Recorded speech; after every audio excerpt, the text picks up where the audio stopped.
In a nutshell, I was the unexpected kid in the family. My parents only ever intended to have one child, but then I showed up by pure accident. And the craziest part? My mom didn't even realize she was carrying me until she was almost full term, way too late to consider not going through with it. They've always been pretty open about the fact that I wasn't part of the plan.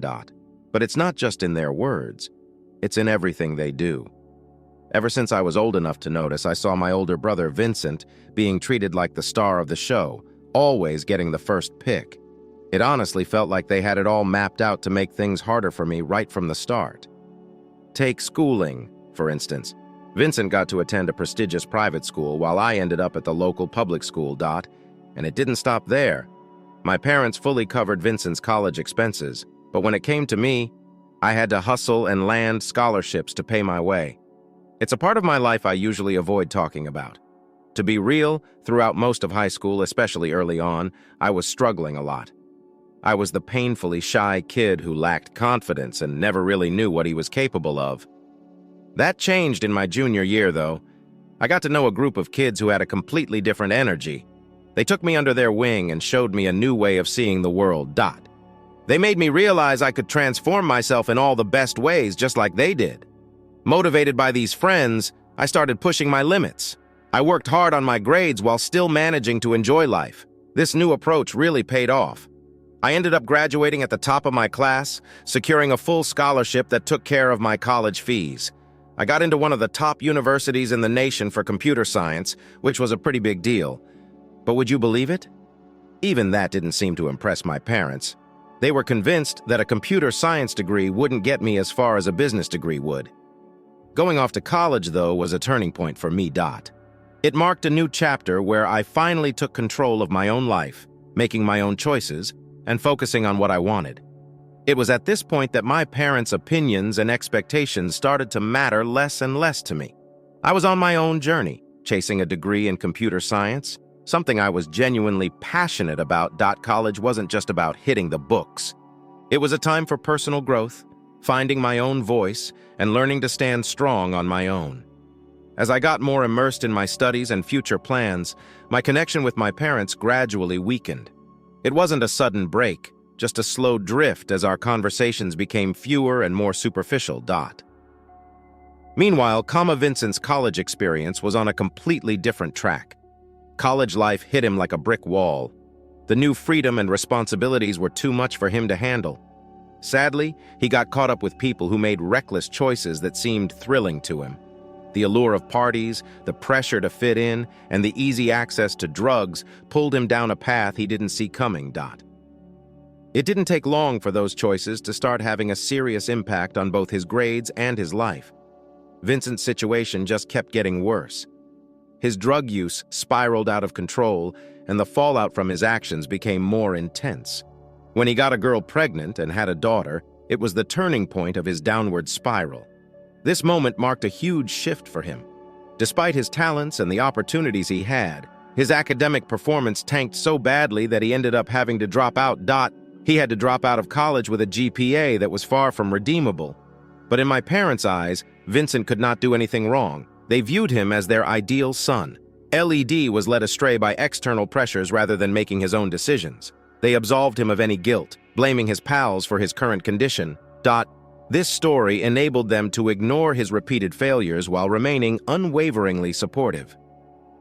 Vincent's rehab experience became a recurring motif, with attempts to rehabilitate followed by relapses.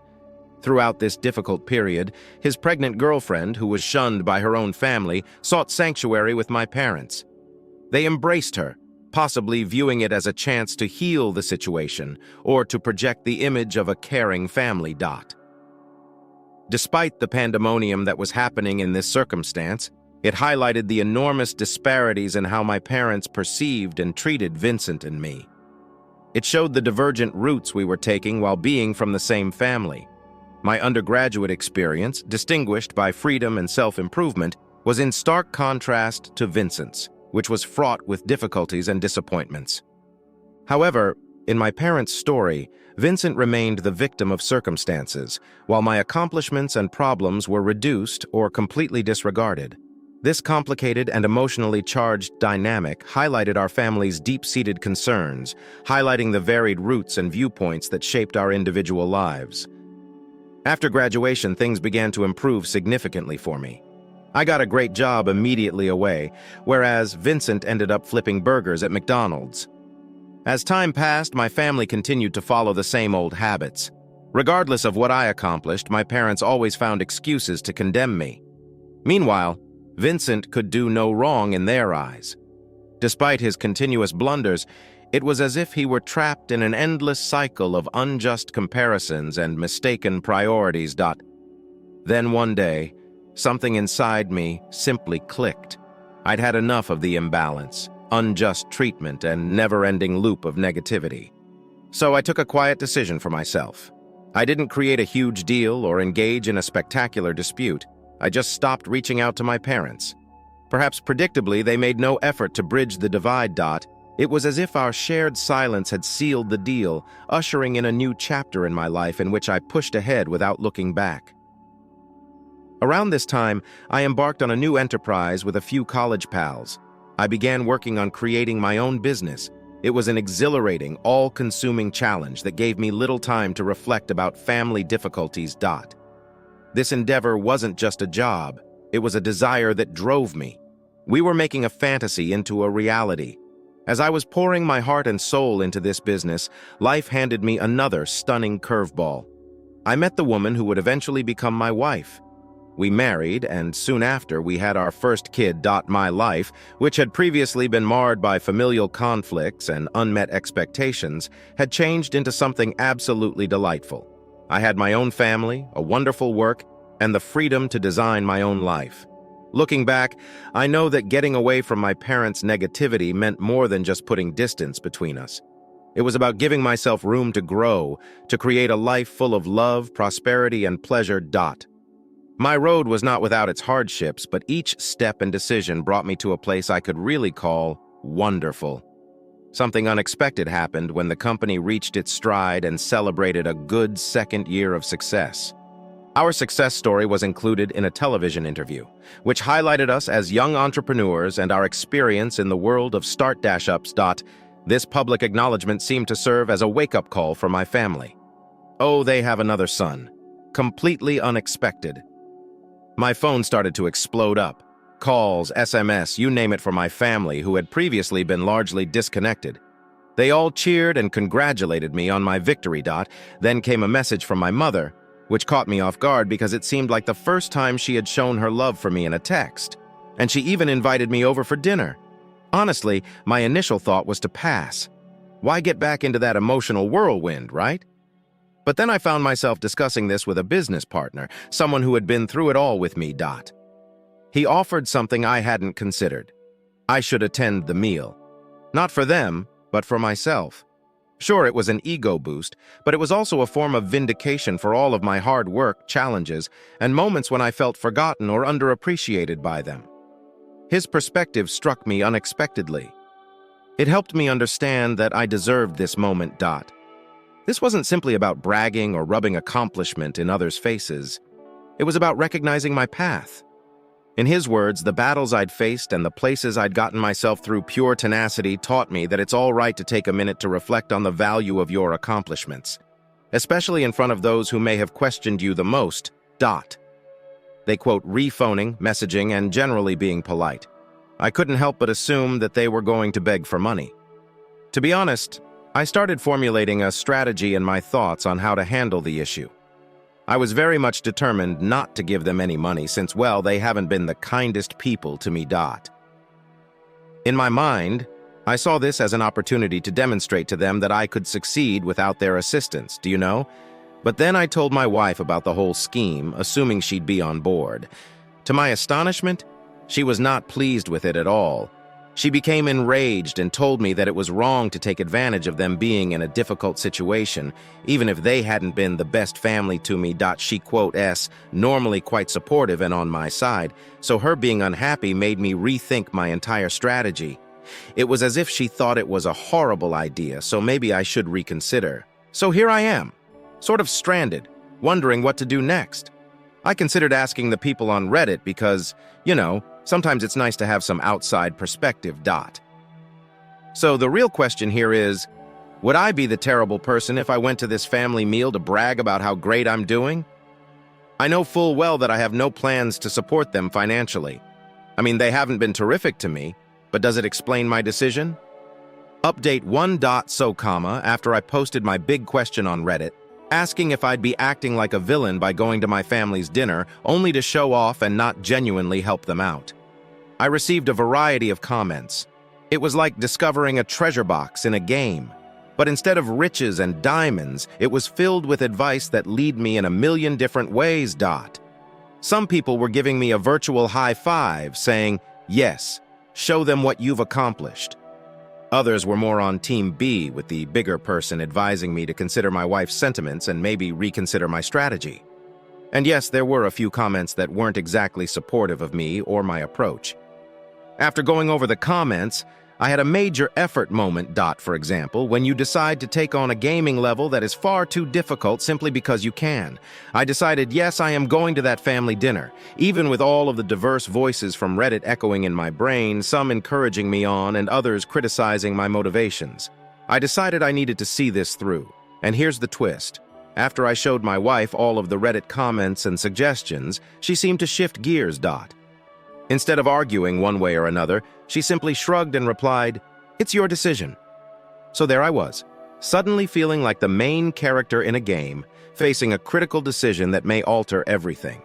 And guess what? My wife. She chose to join me for supper, maybe out of curiosity and a desire to support me at this strange, unsure stage in our lives. We didn't simply decide to show up. We went all out in selecting food to bring along, as if we were preparing for a nice gathering or a peace offering. I was vibrating with anticipation, not only for the meal, but also for informing everyone on Reddit how it all went down. It seemed like I was on the verge of a major adventure or a final boss confrontation. I was both curious and concerned about how everything would play out. So I'm excited to see what happens during this meal with my family. They're the same people that haven't supported me in a long time. It's like venturing into unknown land, but with munchies and my wife at my side. I can't wait to tell you all the specifics later. The big, much-anticipated family meal is finally here. You know, the one I've been fretting over, but also looking forward to in a strange way. So here I am, standing on the doorstep of the house I grew up in. It's a peculiar sensation, like playing an old video game you used to enjoy but haven't touched in years. When I go in, it's as if a movie montage begins playing in my brain. I'm gazing about at all the nooks and corners of the house, and suddenly memories flood back. Some are excellent, and they make me grin, but others make you grimace or feel heavy within. But it's a mixed bag. I mean, it's not like my entire upbringing was a disaster. There were definitely some highlights in there. Then guess who meets us at the door? My sister-in-law. Yeah, that's correct. My brother ended up marrying her. He became pregnant in college, and they now have 2 children, expanding their family. It's incredible to see how much has changed. And yet, walking into the home, it feels like no time has gone at all. It's a flurry of emotions, and I'm just trying to keep track of everything that's going on in my thoughts. Imagine walking into a room filled with a variety of feelings. Like the first level of a new game, you don't know what to anticipate. Then, out of nowhere, your niece sprints over to you. She gives you her toy. This small emblem represents innocence and kindness. And just like that, whatever barriers you put up begin to dissolve. In an instant, your heart changes from solid ice to warm butter. But then the adults arrive on the scene. Here comes my brother. My parents came next. The atmosphere alters. It's almost like in video games where the soundtrack changes and you know something is going to happen. Their faces are as readable as movie subtitles. It is everything there, stress and strain, a quiet scream for rescue, and it hits you. These are the same folks who previously questioned you and made you believe you would never accomplish to anything. Yet here they are, seemingly at a halt in their own lives. So we all sat down and tried to be normal, sipping coffee as if it were a panacea to alleviate the uncomfortable. The talk is all over the place, hopping from topic to topic, with my folks pouring on the honey. It's an unusual experience. like being in a sitcom where the characters' lives have taken an unexpected turn. You quote, re-sitting there, coffee in hand, surrounded by the same walls that have seen your lows and highs. And it is bizarre. These moments of kindness from my parents are so different from what I've come to expect over the years. It's like entering an other realm in which everything you know is turned on its head. Imagine you're playing a video game and suddenly discover a new chapter you didn't know existed. That quote, what this family supper felt like. As we sat there speaking over coffee, I could practically feel my parents trying to skip ahead over years of isolation and coldness. It seemed as if they were attempting to make up for lost time with an abundance of generosity, but I couldn't get rid of the impression that their unexpected kindness came at a cost. It seemed as though I was going to become their personal ATM. As we talked, I learned more about where everyone is these days. My brother and sister-in-law are both working minimum wage jobs, while my parents are still working. My mother thought it was time to go on to the main event, so the warm-up performance appeared to be ended. She begins by thinking on how life has taken my brother and me in quite different directions. You know, the type of chat that is designed to pave the way for something larger. Then she goes into an emotional speech about how difficult it has been for them, and how it aches her heart to watch her children not having the same degree of accomplishment. It was evident that the talk was heading towards that awkward moment when the underlying objective begins to show through the politeness. My mother brought up the difficulties they were encountering and how it saddened her to see us not on the same level of accomplishment. I couldn't help it. I erupted into laughter. It may have appeared out of place, but it served as a release valve for all of the pressure and expectations that had accumulated. I explained everything clearly to her. Highlighting the absurdity of the situation, I mentioned how she seemed to be okay now that I was doing well. But if the positions were reversed, and I were in my brother Vincent's position, I doubt I would receive the same care or support. This confession surprised everyone, especially Sophie, Vincent's wife. I suppose they all expected me to be the same restrained, non-confrontational person I used to be. But things have changed. I have changed. Recognizing the change in me, my father tried a fresh strategy, maybe hoping that a gentler approach might influence me. He switched the subject to the prospect of offering Vincent a job at my firm. According to him, all Vincent needed was a chance, a break, to turn things around. And then he played the family card by mentioning my niece and nephew, which touched me. I won't lie, the mention of my niece and nephew made me pause and reflect, but I had to stay anchored in reality. I told him that all I could do for Vincent was offer him a low-paying position at my firm. It wasn't much, but it was an honest offer that indicated both my eagerness to assist and my dedication to upholding the integrity of my company. This offer was not about charity. It was about providing Vincent a genuine opportunity to start over, even if it was from the bottom up. Explaining to them that the job offer would not be of high ranking owing to Vincent's lack of qualifications seems acceptable to me. However, as one might expect, it did not sit well with my parents. Their expectations were really high. Vincent seemed to deserve a top-tier position despite his lack of hard work and qualifications. It was evident that they still regarded him through rose-colored glasses, believing he deserved the finest of everything on a silver platter. This disparity between reality and their expectations ultimately drove me to my breaking point. I told them off because I was frustrated and fed up with their unreasonable demands and inability to understand the issue as it was. It was a cathartic experience, releasing years of bottled-up emotions and bitterness.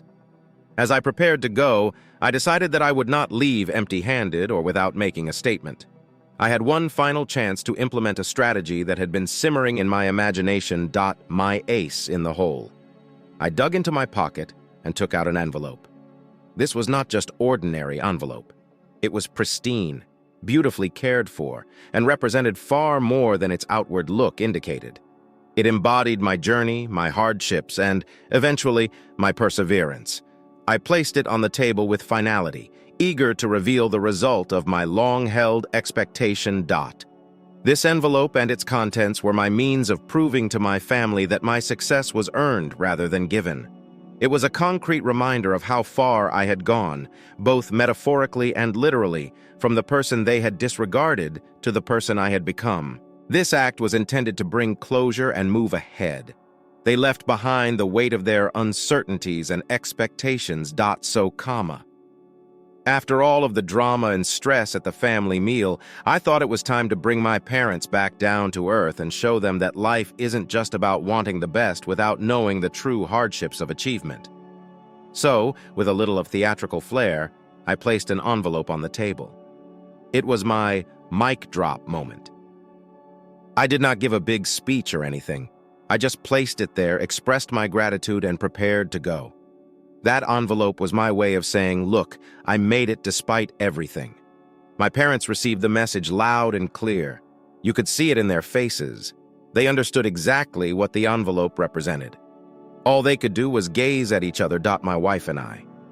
We then left, but not before handing the kids a bag of snacks we'd prepared for them. I gave them a huge hug, farewell, hoping to conclude things on a nice note, at least for the next generation. But just as we're ready to depart, Sophie, my brother's wife, rushes out. She passes me a piece of paper with her phone number and the simple phrase, "I need help." Boom, just like that. I'm plunged back into the swirl of emotions and decisions. Here I am, thinking I was simply going to make my remark and then depart stage left. But now there's a whole other level of complication in the mix. My wife is on the side of reaching out. She believes we should call Sophie and see what type of assistance she needs. And here I am, standing in the aftermath of what seemed like a confrontation, clutching the lifeline Sophie sent my way. I'm feeling quite conflicted. So what should I do? Dive back into the fray to see if I can help or maintain my distance? With all of the history and pain, it's like being at a crossroads. One of those choose-your-own-adventure games. Except this is real life, and the decisions are far more serious. Any suggestions would be much appreciated. Right now, Update 3. Hello, everyone. I had forgotten I had updated this thread for a time, but I'm back today, and I've got a big news for you all. So, after some deliberation, I decided to contact Sophie. She told me she felt trapped ever since she became pregnant with my nephew. She'd wanted to go for a long time, but lacked the resources to do so. She indicated a desire to work for my firm, claiming she was prepared to start in any position simply to get out and start again. I couldn't just stand there. I offered her a job and decided to provide some financial assistance for her children. Sophie has shown to be an excellent person, and this choice has just strengthened that belief. In barely 3 months on the job, she has made significant progress. I am very pleased by her passion and work ethic. It's becoming evident that she may be a valuable asset to our organization, especially if she can complete her last semester of college, which she had to give up when she had my nephew. Assisting Sophie. It has been a great experience, not just in terms of doing good, but also in terms of seeing true potential realized. It's a reminder of how a little help may go a long way towards changing someone's life. I'm excited to see her grow and contribute to our team, and I'm grateful for the opportunity to be a part of her path. My personal tale has taken an unexpected turn, but I am delighted to be a part of it. Sophie has been making progress not only at work, but also in her personal life. She's been saving some of her wages to hire a divorce lawyer. Watching her take these milestones has been quite inspirational. She is clearly motivated to turn her life around. I'm thinking of giving her a cash boost to help with the lawyer bills, but I'd want to wait a few months. I don't dispute her intentions. I simply want to be sure she's as serious and sincere as she looks to be. She hasn't told Vincent or my parents yet that she's moved employment. Frankly, as long as she contributes monetarily, they don't seem to care about the details. In the meantime, I created a trust fund for my nieces and nephews. They may look forward to some security when they turn 20. Also, after Sophie's divorce is official, I plan to support the expense of her final semester of college. I believe this will substantially alter her trajectory, not only professionally, but also in her general capacity to offer a secure, supportive environment for the children. I suppose this isn't the type of update everyone expected, but from where I stand, it feels like a solid step forward. It's been a bit of a complete circle for me, being able to help someone who is going through something I can connect to. Sophie has demonstrated a high level of ambition and initiative, both of which I like and view as having great potential. My hope is that she will continue on this road, reaching her objectives and providing a better future for my nieces and nephews. They deserve a chance at a better life, free from the shadows of dysfunction. Parent-child connection. Update for everybody. Buckle up, for this is a roller coaster update after my last article. Things took an unexpected turn for the best. I believe Sophie has been doing an excellent job at work. Seriously, she soaks up everything we throw at her. It's been a few months now, and her progress inside the organization is nothing short of remarkable. The kids are doing well too. They have acclimated well, and it is wonderful to see them happy and prospering. But here's the deal. During a casual meal with Sophie and the kids, my brother Vincent arrives unexpectedly. Yes, talk about drama. He is sober. First time in what seems like forever. And he's not come to provoke a commotion, but to speak with Sophie. I was hesitant, to say the least, but I agreed to give him the floor. Vincent begins with an apology.